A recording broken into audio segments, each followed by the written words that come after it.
October 13th, 1945, Michigan Stadium. Fritz Crisler stands on the sideline watching his undermanned Wolverines face the mighty Army Black Knights, a team featuring two future Heisman Trophy winners in Doc Blanchard and Glenn Davis. Crisler has a problem.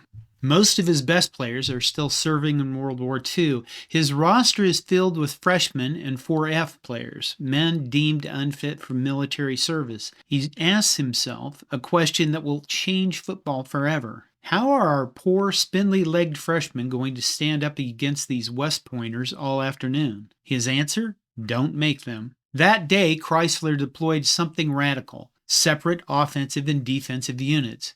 8 players would only play offense. 8 would only play defense. 3 would play both ways. The units would swap with each change of possession. Michigan lost 28-7, but Crisler had just invented two-platoon football. And though he didn't know it at the time, he'd opened Pandora's box. For the next 80 years, college football would wage a philosophical war over a deceptively simple question. Who should be allowed on the field and when? The answer to that question has shaped everything, from the body types of players to the complexity of schemes, from program budgets to player safety, from competitive balance to the very soul of the sport. This is the story of how substitution rules transformed college football from a test of endurance into a game of strategic specialization. It's a story of wartime necessity, economic panic, coaching innovation, and regulatory whiplash. And it's a story that's still being written today. Every time a hurry-up offense sprints to the line, trying to prevent a defensive substitution. To understand where we are, we need to understand where we came from. And in the beginning, there was the Iron Man. For the first half century of organized college football, substitution was almost non-existent. The 1876 rulebook didn't even mention it. Following rugby tradition, players were expected to finish what they started.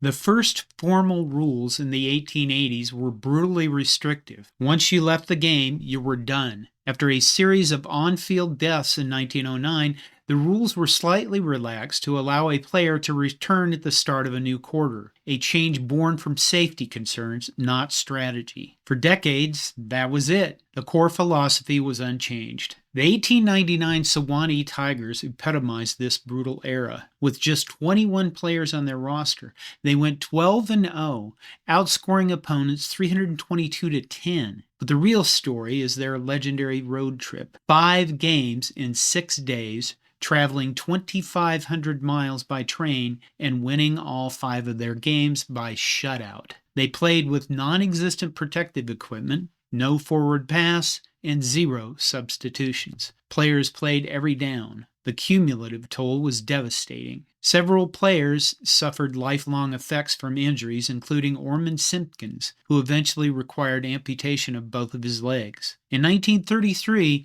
the rule was loosened again, allowing a player to return once per quarter. It wasn't about specialization. It was an attempt at economic fairness, allowing smaller schools to get more value out of their best players. But the floodgates were about to open. December 7th, 1941, Pearl Harbor. Within months, college campuses across America faced a tremendous drain on manpower as able-bodied young men enlisted or were drafted because of World War II. Football rosters were decimated. Some programs shut down entirely. Others barely fielded enough players to compete. The NCAA's solution? Ahead of the 1941 season, they allowed largely unlimited substitution.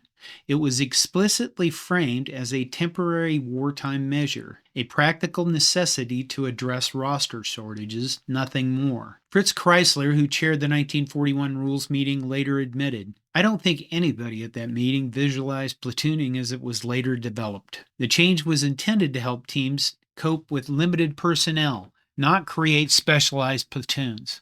But as with so many wartime innovations, radar, jet engines, nuclear power, the temporary measure would permanently reshape the landscape. It took 4 years for someone to see the possibilities, and that someone was Crisler himself. Facing Army in 1945 with his depleted Michigan roster, necessity became the mother of invention. He created separate offensive and defensive units that could specialize in their roles, develop more sophisticated techniques, and stay fresher throughout the game. The experiment was born from desperation, but the implications were revolutionary. Army coach Earl Red Blake immediately recognized the strategic potential, despite winning the first game against Crisler.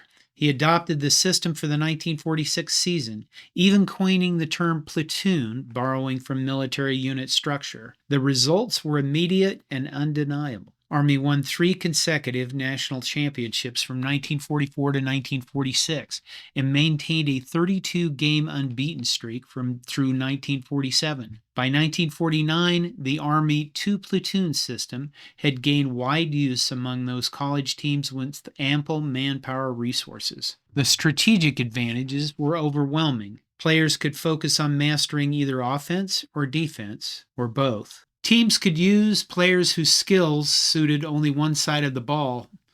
Coaches could implement more complex schemes. The game became faster and more dynamic. Programs like Michigan credited the system with their quick return to competitive excellence. But there was a problem, a big one.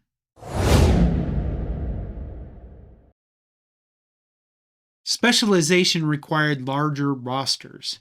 Larger rosters meant expanded scholarship and travel costs.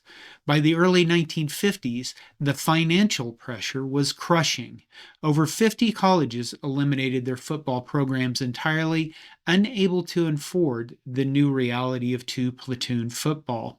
At the January 1953 NCAA convention, smaller schools, who heavily outnumbered the big schools in NCAA membership, forced the issue. The official rationale cited budgetary pressures and the goal of developing well-rounded players. But there was something else at play, a cultural backlash against specialization itself. Traditionalists like Tennessee's General Robert Neyland despised unlimited substitution, calling it chicken shit football. They believed football should celebrate the all-around athlete, the 60-minute man, not specialists who could play only one side of the ball. The Iron Man ideal was deeply embedded in football's self-image, aligned with Theodore Roosevelt's strenuous life philosophy, seen as preparation for life challenges and military service. And there was a less noble concern, control. Rules against sideline coaching had been established in 1892 and weren't fully abandoned until 1967. There was a fear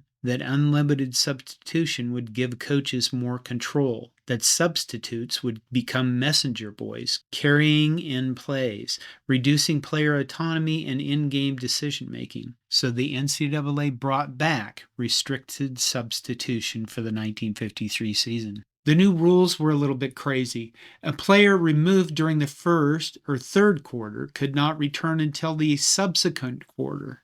Players removed before the last 4 minutes of the second or fourth quarter could not return until the final 4 minutes. Only one player could be substituted between plays. The Detroit Free Press called 1953 the year of the Great Adjustment, and Alabama's Red Drew said it returned college football to the horse and buggy days. They had no idea how right he was.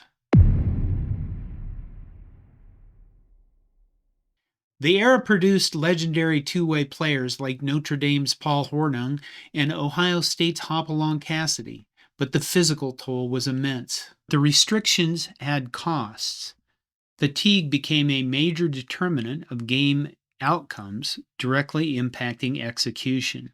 Players who were dominant in the first half would fade by the fourth quarter, and that would lead to critical mistakes. Former Michigan tight end Ron Kramer observed that when forced to play both ways, players were often tired or played pretty vanilla on offense or defense. He concluded that Ironman football was not as fun of a game to play or watch. The diminished entertainment value had economic consequences.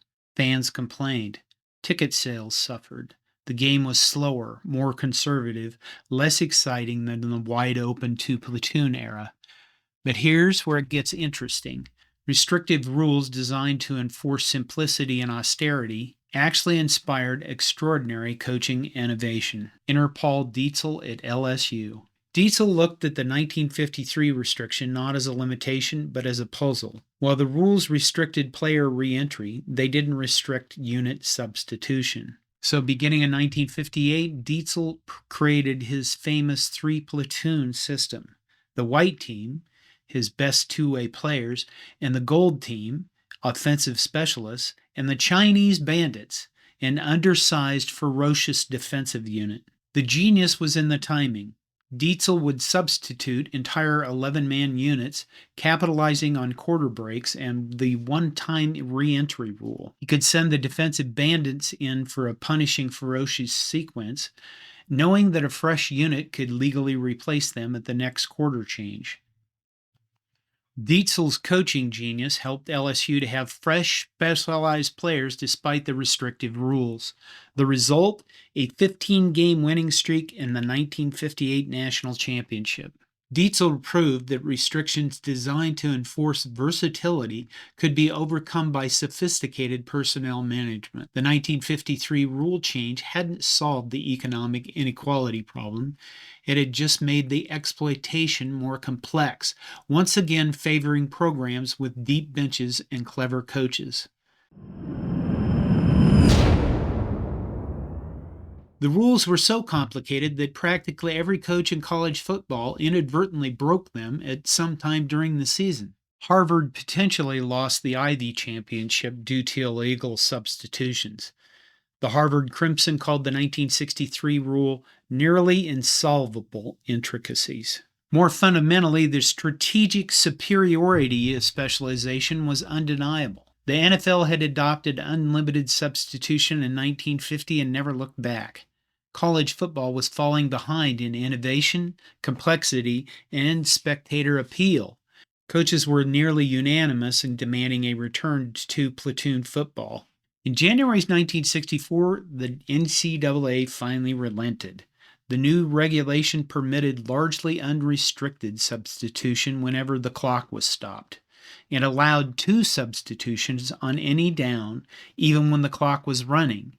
For all practical purposes, unlimited substitution had returned for the 1965 season. The impact was immediate. The game became more wide open. Offenses became more creative. Defenses became more complex. And specialization exploded. The most visible result was the formal establishment of special teams as a distinct third platoon. No longer were there triple threats. No longer were starting players also handling kickoffs, punts, and field goals.